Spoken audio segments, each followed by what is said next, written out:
Ang ali. Nagluto ka na ba doon? Ah, hindi pa? Eh, dyan. Itong Kenny.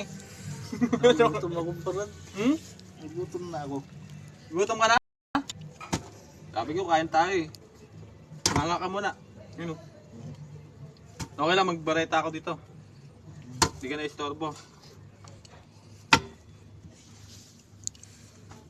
Ang iniisa ko naman kasi. Boring. Tinamaan ka ata sa nganga. Nahilo ka na? Nahilo ka? Wala lang yun. Sanay ka na dyan. Hindi ka nasisingaw dyan siguro, Nel, no? Kapag kuhan yan, Nel, no? Pinabunan. Naman dyan, no? Pero joke lang yon. Alam ko namang talagang kuhan. Pinabunan ka mga.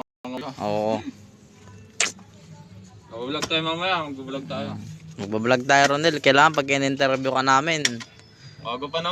Alas 10 pa lang. kailangan sasagot ka, yung mabigating sagutan. Napanood mo ba yung kuhan? Nanguha na lisensya? Ako yung ibablog natin mamaya. Unat mo pa mo. Oo. Dahil... Unat mo ba yan? Ay, ibig sabihin, hindi pa sakto, no, pre, no? Konting kuhan pa, hukay pa. Umutla ka kanina sa nganga. Para kuhan. Para luwag Umutla ba? ka kanina yung unang kain. Nahilo ka no? Yan ang mga gawain talaga ng kuhan. Hindi sanay sa nganga. Mahihilo, matutulog. Hindi magtatrabaho. Ito ko na, Nel. Pero okay lang. Nel, ilan taon ka na? Epekto ng nganga yan. Tingnan mo na, nalalambot. Nalambot. Epekto ng nganga, naglalambot.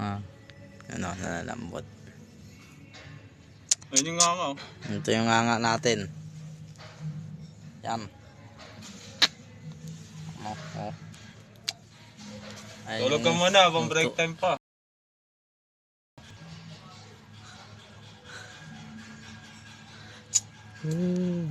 Uy, ang sitak kita.